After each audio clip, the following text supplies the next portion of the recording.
ಎಲ್ಲರಿಗೂ ನಮಸ್ಕಾರ. Equity guys stock market academy pre market video ನಮ್ಮ ಕನ್ನಡದಲ್ಲಿ. ನಾನು ಮಂಜುನಾಥ್, NISM ಟೆಕ್ನಿಕಲ್ ಅನಲಿಸ್ಟ್. ಬನ್ನಿ, ಶುಕ್ರವಾರ ಮಾರ್ಕೆಟ್ ಅಲ್ಲಿ ಏನೇನಾಗಿತ್ತು ನೋಡ್ಕೊಂಡ್ ಬಂದ್ಬಿಡೋಣ ಒಂದ್ಸಲಿ. ನೋಡಿ, ನಿಫ್ಟಿ 50 6 ಪಾಯಿಂಟ್ಸ್ ಪಾಸಿಟಿವ್ ಅಲ್ಲಿ ಕ್ಲೋಸ್ ಆಗಿದೆ. ನಿಫ್ಟಿ ಬ್ಯಾಂಕ್ 39 ಪಾಯಿಂಟ್ಸ್ ಪಾಸಿಟಿವ್ ಅಲ್ಲಿ ಕ್ಲೋಸ್ ಆಗಿದೆ ಮತ್ತು ಸೆನ್ಸೆಕ್ಸ್ 7 ಪಾಯಿಂಟ್ಸ್ ನೆಗೆಟಿವ್ ಅಲ್ಲಿ ಕ್ಲೋಸ್ ಆಗಿರೋದನ್ನ ನೀವು ಕಾಣಬಹುದು.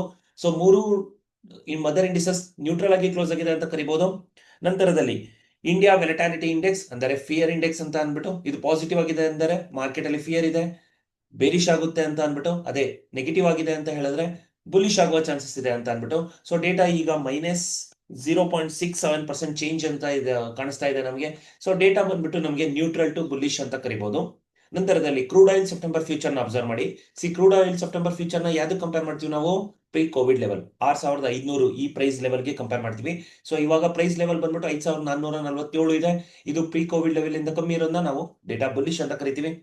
ಇನ್ನು ನಾವು ನಿಫ್ಟಿ 50 ಸ್ಪೆಸಿಫಿಕ್ ಆಗಿ ನೋಡೋದಾದ್ರೆ ನಿಫ್ಟಿ 50 ಡೇ ಅಲ್ಲಿ ಏನಾಗಿದೆ, ಒಂದು ಗ್ಯಾಪ್ ಅಪ್ ಆಯ್ತು. ನಂತರದಲ್ಲಿ ಸ್ಟ್ರಾಂಗ್ ಸೆಲ್ ಆಫ್ ಬಂದು ಒಂದು ಸಪೋರ್ಟ್ ಝೋನ್ ಇಂದ ಸಪೋರ್ಟ್ ತಗೊಂಡು ಮಾರ್ಕೆಟ್ ಕ್ಲೋಸ್ ಆಗಿರೋದನ್ನ ನೀವು ಕಾಣಬಹುದು. 5 ಮಿನಿಟ್ಸ್ ಅಲ್ಲಿ ತೋರಿಸ್ತೀನಿ ನೋಡಿ. ಒಂದು ಸ್ಟ್ರಾಂಗ್ ಸೆಲ್ ಆಫ್ ಬಂದು ಮಾರ್ಕೆಟ್ ಅಲ್ಲಿ ಬಿಗಿನಿಂಗ್ ಅಲ್ಲೇ. ನಂತರದಲ್ಲಿ 24,620 ಈ ಲೆವೆಲ್ಸ್ ಅಲ್ಲಿ ಒಂದು ಸಪೋರ್ಟ್ ತಗೊಂಡು ನಂತರದಲ್ಲಿ ಮಾರ್ಕೆಟ್ ಒಂದು ನಿಯರ್ ಬೈ ಡೇ ಓಪನ್ ಅಥವಾ ಡೇ ಕ್ಲೋಸ್ ಹತ್ರನೇ ಕ್ಲೋಸ್ ಆಗಿರೋದನ್ನ ನೀವು ಅಬ್ಸರ್ವ್ ಮಾಡಬಹುದು. ಅದೇ ರೀತಿಯಲ್ಲಿ ನಿಫ್ಟಿ 50 ಆಯ್ತು. ನಿಫ್ಟಿ ಬ್ಯಾಂಕ್ ಅಲ್ಲಿ ನೋಡಿ ಒಂದು ಹ್ಯಾಮರ್ ಫಾರ್ಮ್ ಆಗಿರೋದನ್ನ ನೀವು ಅಬ್ಸರ್ವ್ ಮಾಡಬಹುದು. ಸೊ ಡೇಟಾ ಬಂದ್ಬಿಟ್ಟು ನಮಗೆ ನ್ಯೂಟ್ರಲ್ ಡೇಟಾನ ಕಾಣಿಸ್ತಾ ಇದೆ. ಇನ್ನು ಸೆಕ್ಟರಲ್ ಇಂಡಿಸಸ್ ನ ನೋಡೋದಾದ್ರೆ ನಿಫ್ಟಿ ಐಟಿ ನೆಗೆಟಿವ್ ಆಗಿದೆ, ನಿಫ್ಟಿ ಬ್ಯಾಂಕ್ ಪಾಸಿಟಿವ್ ಆಗಿದೆ. That is very good news. Nifty infrastructure positive ಆಗಿದೆ. ನಂತರದಲ್ಲಿ ನಿಫ್ಟಿ ಆಟೋ ಸೆಕ್ಟರ್ ಪಾಸಿಟಿವ್ ಆಗಿದೆ ಮತ್ತು ಮೆಟಲ್ ಸೆಕ್ಟರ್ ಪಾಸಿಟಿವ್ ಆಗಿರೋದು ನಮಗೆ ಡೇಟಾ ಬಂದು ನಾವು ನೋಡುವ 5 ಮೇಜರ್ ಸೆಕ್ಟರ್ಗಳಲ್ಲಿ 4 ಸೆಕ್ಟರ್ಗಳು ಬುಲಿಶ್ ಆಗಿದೆ. ಸೊ ಡೇಟಾ ಬಂದ್ಬಿಟ್ಟು ನ್ಯೂಟ್ರಲ್ ಟು ಬುಲಿಶ್. ನಂತರದಲ್ಲಿ ಅಡ್ವಾನ್ಸ್ ಡಿಕ್ಲೈನ್ ರೇಷಿಯೋನ ಅಬ್ಸರ್ವ್ ಮಾಡಿ. ಅಡ್ವಾನ್ಸ್ 1643 ಕಂಪನಿಗಳು, 1368 ಕಂಪನಿಗಳು ಡಿಕ್ಲೈನ್. ಸೊ ಸೆಂಟಿಮೆಂಟ್ ಬಂದ್ಬಿಟ್ಟು ಬುಲಿಶ್ ಇದೆ. ಇನ್ನು ನಾವು ನಿಫ್ಟಿ 50 ಸ್ಪೆಸಿಫಿಕ್ ಆಗಿ ನೋಡೋದಾದ್ರೆ 27 ಕಂಪನಿಗಳು ಪಾಸಿಟಿವ್ ಆಗಿದೆ, 23 ಕಂಪನಿಗಳು ನೆಗೆಟಿವ್. ಡೇಟಾ ಬುಲಿಶ್ ಆಗಿದೆ. 8 ಕಂಪನಿಗಳು ಪಾಸಿಟಿವ್, 4 ಕಂಪನಿಗಳು ನೆಗೆಟಿವ್. ನಿಫ್ಟಿ ಬ್ಯಾಂಕಿನಲ್ಲಿ ಕೂಡ ಅದು ಕೂಡ ಡೇಟಾ ಬುಲಿಶ್ ಆಗಿದೆ. ನಂತರದಲ್ಲಿ ಆಪ್ಷನ್ ಚೈನ್ ಸೆಲೆಕ್ಟ್ ಮಾಡೋದಾದ್ರೆ ನಾಳೆ ನಿಫ್ಟಿಯ ಎಕ್ಸ್ಪೈರಿ ಇರುತ್ತೆ. ಸೊ ಆ ಆಪ್ಷನ್ ಚೈನ್ ನೀವು ಸೆಲೆಕ್ಟ್ ಮಾಡ್ಕೊಳ್ಳೋದಾದ್ರೆ ನೋಡಿ, in the money call options 24,550 ಮೇಲ್ಗಡೆಗೆ ಬೈ ಆಗಿರೋದನ್ನ ಕಾಣ್ಬೋದು. ಆದರೆ 24,727 24,750 ಇಲ್ಲೆಲ್ಲ ಸೆಲ್ ಆಗಿದೆ ಡೇಟಾ. ನಂತರದಲ್ಲಿ out of the money call option sell ಆಗಿದೆ. In the money put option ಕೂಡ ಸೆಲ್ ಆಗಿರೋದನ್ನ ನೋಡ್ಬೋದು. Out of the money put option ಕೂಡ ಸೆಲ್ ಆಗಿರೋದನ್ನ ನೋಡ್ಬೋದು. ಸೊ ಡೇಟಾ ಬಂದ್ಬಿಟ್ಟು ನಮಗೆ ಒಂದು ಕನ್ಸಾಲಿಡೇಷನ್ ಡೇಟಾನ ತೋರಿಸ್ತಾ ಇದೆ. ಆದರೆ ನಾವು ಇದನ್ನ ಒಂದು ನ್ಯೂಟ್ರಲ್ ಡೇಟಾ ಅಂತ ಕನ್ಸಿಡರ್ ಮಾಡ್ಕೋಬಹುದು. PCR ರೇಷಿಯೋನ ಅಬ್ಸರ್ವ್ ಮಾಡಿ. PCR ರೇಷಿಯೋ ಬಂದ್ಬಿಟ್ಟು ನಮಗೆ 0.65 ಇದೆ. ಸೊ ಇದು ಕೂಡ ನಮಗೆ ಡೇಟಾ ಬಂದ್ಬಿಟ್ಟು ನ್ಯೂಟ್ರಲ್ ಆಗಿದೆ. ಇನ್ನು ಹೆಚ್ಚು ಬದಲಾವಣೆ ಅಥವಾ ಸಪೋರ್ಟ್ ಅಂಡ್ ರೆಸಿಸ್ಟೆನ್ಸ್ ಮಾರ್ಕ್ ಮಾಡ್ಕೊಳ್ಳೋದಾದ್ರೆ ನೋಡಿ, 24,700 ಒಂದು ಸ್ಟ್ರಾಂಗ್ ಸಪೋರ್ಟ್ ಝೋನ್ ಆಗಿ ಕೆಲಸ ಮಾಡುತ್ತೆ. 24,600 ಒಂದು ಸ್ಟ್ರಾಂಗ್ ಸಪೋರ್ಟ್ ಝೋನ್ ಆಗಿ ಕೆಲಸ ಮಾಡೋ ಚಾನ್ಸಸ್ ಇದೆ. ಸೊ ನಾನು 24,600 ಒಂದು ಸ್ಟ್ರಾಂಗ್ ಸಪೋರ್ಟ್ ಝೋನ್ ಅಂತ ಬರ್ಕೊಂತೀನಿ. ನಂತರದಲ್ಲಿ ಈ ರೆಸಿಸ್ಟೆನ್ಸ್ ಸೈಡ್ ಬರೋದಾದ್ರೆ 24,800 ಮತ್ತು 24,900 ಒಂದು ಸ್ಟ್ರಾಂಗ್ ರೆಸಿಸ್ಟೆನ್ಸ್ ಝೋನ್ ಆಗಿ ಕೆಲಸ ಮಾಡೋ ಚಾನ್ಸಸ್ ಇದೆ.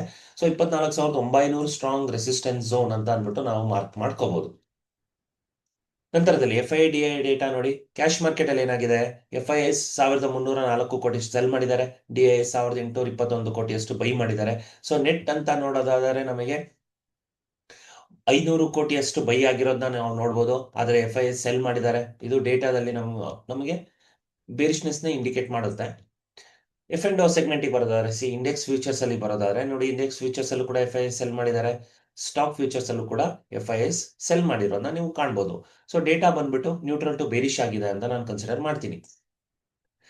ನಂತರದಲ್ಲಿ ಗ್ಲೋಬಲ್ ಮಾರ್ಕೆಟ್ ಅಲ್ಲಿ ಏನೇನಾಗ್ತಾ ಇದೆ ನೋಡಿ, US 30 ಪಾಸಿಟಿವ್ ಆಗಿದೆ, US 500 ಪಾಸಿಟಿವ್ ಆಗಿದೆ, US ಟೆಕ್ 100 ಕೂಡ ಪಾಸಿಟಿವ್ ಆಗಿರೋದನ್ನ ನೀವು ಅಬ್ಸರ್ವ್ ಮಾಡಬಹುದು. ಸೊ ಡೇಟಾ ಫ್ಯೂಚರ್ಸ್ ಅಲ್ಲಿ ಪಾಸಿಟಿವ್ ಆಗಿದೆ. ಇನ್ನು ಕ್ಯಾಶ್ ಮಾರ್ಕೆಟ್ ಯಾವ ರೀತಿ ಕ್ಲೋಸ್ ಆಗಿದೆ ನೋಡಿ. ಈಗ ಶನಿವಾರ ಕ್ಲೋಸ್ ಆಗಿರೋದು ಡೋ ಜೋನ್ಸ್ ನೆಗೆಟಿವ್ ಅಲ್ಲಿ ಕ್ಲೋಸ್ ಆಗಿದೆ, S&P 500 negative, Nasdaq neutral to negative ಅಂತ ಕರಿಬಹುದು. ಅದೇ ರೀತಿಯಲ್ಲಿ ಯುರೋಪಿಯನ್ ಮಾರ್ಕೆಟ್ ನೋಡಿ, ಯುರೋಪಿಯನ್ ಮಾರ್ಕೆಟ್ ಅಲ್ಲೂ ಕೂಡ ನಮಗೆ ಡೇಟಾ ನ್ಯೂಟ್ರಲ್ ಆಗಿದೆ. ಇನ್ನು ನಂತರದಲ್ಲಿ ಏಷ್ಯನ್ ಮಾರ್ಕೆಟ್ ಈಗ ಆಲ್ರೆಡಿ ನಿಕಾಯ್ ಪಾಸಿಟಿವ್ ಆಗಿ ಓಪನ್ ಆಗಿ ಗ್ಯಾಪ್ ಅಪ್ ಆಗಿ ಒಂದು ಬುಲ್ಲಿಶ್ ರ್ಯಾಲಿನ ಮಾಡ್ತಾ ಇರೋದನ್ನ ನೀವು ಕಾಣಬಹುದು. ಸೊ ಈ ಡೇಟಾ ಬುಲ್ಲಿಶ್ ಆಗಿದೆ. ಹ್ಯಾಂಗ್ ಕೂಡ ಪಾಸಿಟಿವ್ ಅಲ್ಲಿ ಕ್ಲೋಸ್ ಆಗಿತ್ತು ಶುಕ್ರವಾರ. ಕಾಸ್ಪಿ ಈಗ ಪಾಸಿಟಿವ್ ಅಲ್ಲಿ ರನ್ ಆಗ್ತಾ ಇರೋದನ್ನ ನೋಡ್ಬೋದು. ಸೊ ಏಷ್ಯನ್ ಮಾರ್ಕೆಟ್ ಬುಲಿಶ್ ಆಗಿದೆ.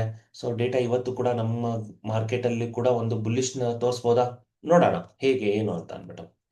ನಂತರದಲ್ಲಿ ಇನ್ಫೋಸಿಸ್ ಎಡಿಆರ್ ನಾನು ಅಬ್ಸರ್ವ್ ಮಾಡಿ, Infosys ADR negative, Wipro ADR, ICICI bank ADR ಮತ್ತು HDFC ಮತ್ತು ಡಾಕ್ಟರ್ ರೆಡ್ಡಿಸ್ ಲ್ಯಾಬ್. ನಾವು ನೋಡುವ 5 ಮೇಜರ್ ಕಂಪನಿಗಳಲ್ಲಿ 4 ಕಂಪನಿಗಳು ನೆಗೆಟಿವ್ ಆಗಿದೆ, ಒಂದು ಕಂಪನಿ ಮಾತ್ರ ಪಾಸಿಟಿವ್ ಆಗಿದೆ. ಸೊ ಡೇಟಾ ಬಂದ್ಬಿಟ್ಟು ನೆಗೆಟಿವ್ ಅಂತ ಹೇಳ್ಬೋದು. ಇನ್ನು ಇವತ್ತಿನ ಡೇಟಾ ಏನೇನಾಗ್ಬೋದು, ಸೆಪ್ಟೆಂಬರ್ ಫ್ಯೂಚರ್ನ ಕಂಪೇರ್ ಮಾಡಿ ಮದರ್ ಇಂಡಿಸಸ್ಗೆ. ಸೆಪ್ಟೆಂಬರ್ ಫ್ಯೂಚರ್ನ ಕಂಪೇರ್ ಮಾಡೋದ್ರೆ ನಿಮಗೆ 100 ಪಾಯಿಂಟ್ಸ್ 105 ಪಾಯಿಂಟ್ಸ್ ಪಾಸಿಟಿವ್ ಆಗಿದೆ ಬುಲಿಶ್ನೆಸ್. ಬ್ಯಾಂಕ್ ನಿಫ್ಟಿ ಸೆಪ್ಟೆಂಬರ್ ಫ್ಯೂಚರ್ನ ಕಂಪೇರ್ ಮಾಡಿ, ಇದು ಈ ಡೇಟಾನು ಕೂಡ ನಮಗೆ ಬುಲಿಶ್ನ ಇಂಡಿಕೇಟ್ ಮಾಡ್ತಾ ಇದೆ. ನಂತರದಲ್ಲಿ ಗಿಫ್ಟ್ ನಿಫ್ಟಿನ ಅಬ್ಸರ್ವ್ ಮಾಡಿ. ಗಿಫ್ಟ್ ನಿಫ್ಟಿ ಸೆಪ್ಟೆಂಬರ್ ಫ್ಯೂಚರ್ಗೆ ಕಂಪೇರ್ ಮಾಡೋದಾದ್ರೆ ಒಂದು ಗ್ಯಾಪ್ ಅಪ್ನ ಇಂಡಿಕೇಟ್ ಮಾಡ್ತಾ ಇದೆ. ಹಾಗಾದ್ರೆ ಇವತ್ತಿನ ಸಪೋರ್ಟ್ ಅಂಡ್ ರೆಸಿಸ್ಟೆನ್ಸ್ ನ ಮಾರ್ಕ್ ಮಾಡ್ಕೊಳ್ಳೋದು ಮರಿಬೇಡಿ. ನೋಡಿ, ಮೊದಲನೇ ರೆಸಿಸ್ಟೆನ್ಸ್ ಗಳನ್ನ ಮಾರ್ಕ್ ಮಾಡ್ಕೊಳ್ಳಿ. 24,832 ಮೊದಲನೇ ರೆಸಿಸ್ಟೆನ್ಸ್ ಮತ್ತು 24,980 ನಮ್ಮ ಎರಡನೇ ರೆಸಿಸ್ಟೆನ್ಸ್ ಮತ್ತು 25,021 ಮೂರನೇ ರೆಸಿಸ್ಟೆನ್ಸ್ ಆಗುತ್ತೆ. ಸಪೋರ್ಟ್ ಸೈಡ್ ಬರೋದಾದ್ರೆ 24,621 ಮೊದಲನೇ ಸಪೋರ್ಟ್, 24,535 ಎರಡನೇ ಸಪೋರ್ಟ್ ಮತ್ತು 24,432 ನಮ್ಮ ಮೂರನೇ ಸಪೋರ್ಟ್ ಝೋನ್ ಆಗಿ ಕೆಲಸ ಮಾಡುತ್ತೆ. ಸೊ ಇವತ್ತು ನನ್ನ ಪಾಯಿಂಟ್ ಆಫ್ ವ್ಯೂ ಏನಿರುತ್ತೆ ಅಂದ್ರೆ, ಡೇಟಾ ಇವತ್ತು ಬಂದ್ಬಿಟ್ಟು neutral to bullish bearish data ಇದೆ, neutral to bearish data. So ನಾನೇನು ಹೇಳ್ತಾ ಇದ್ದೀನಿ ಅಂತ ಹೇಳಿದ್ರೆ, ಫಸ್ಟ್ 15 ಮಿನಿಟ್ಸ್ ಕ್ಯಾಂಡಲ್ ಇವತ್ತು ಗ್ಯಾಪ್ ಅಪ್ ಆಗುತ್ತೆ. ಮೊದಲು ಮಾರ್ಕೆಟ್ ಅಲ್ಲಿ ಗ್ಯಾಪ್ ಅಪ್ ಆಗುತ್ತೆ. ಆ ಗ್ಯಾಪ್ ಅಪ್ ಏನಾದರೂ 24,830 ಈ ಲೆವೆಲ್ ಮೇಲ್ಗಡೆ ಆದರೆ, ಗ್ಯಾಪ್ ಅಪ್ ಆದರೆ, ಇದು sustain first 15 minutes low break ಆದರೆ ಖಂಡಿತ ಕ್ಯಾಂಡಲ್ ನಮಗೆ 24,700ವರೆಗೂ ಬರೋ ಚಾನ್ಸಸ್ ಇರುತ್ತೆ. ಇದು ಸ್ಟ್ರಾಂಗ್ ಸಪೋರ್ಟ್ ಝೋನ್ ಆಗಿ ಕೆಲಸ ಮಾಡೋ ಚಾನ್ಸಸ್ ಇರುತ್ತೆ. ಅದೇ ಏನಾದರೂ ಗ್ಯಾಪ್ ಅಪ್ ಆಗಿ ಹಾಗೆ ಬುಲ್ಲಿಶ್ ರ್ಯಾಲಿ ಮಾಡಿದ್ರೆ ನಮಗೆ 24,980 ಈ ಝೋನ್ ನ ಬ್ರೇಕ್ಔಟ್ ಮಾಡೋ ಚಾನ್ಸಸ್ ಕೂಡ ಇದೆ. ಸೊ ಡೇಟಾ ಬಂದ್ಬಿಟ್ಟು ನಮಗೆ ನ್ಯೂಟ್ರಲ್ ಟು ಬೇರಿಶ್ ಡೇಟಾ ಇದೆ.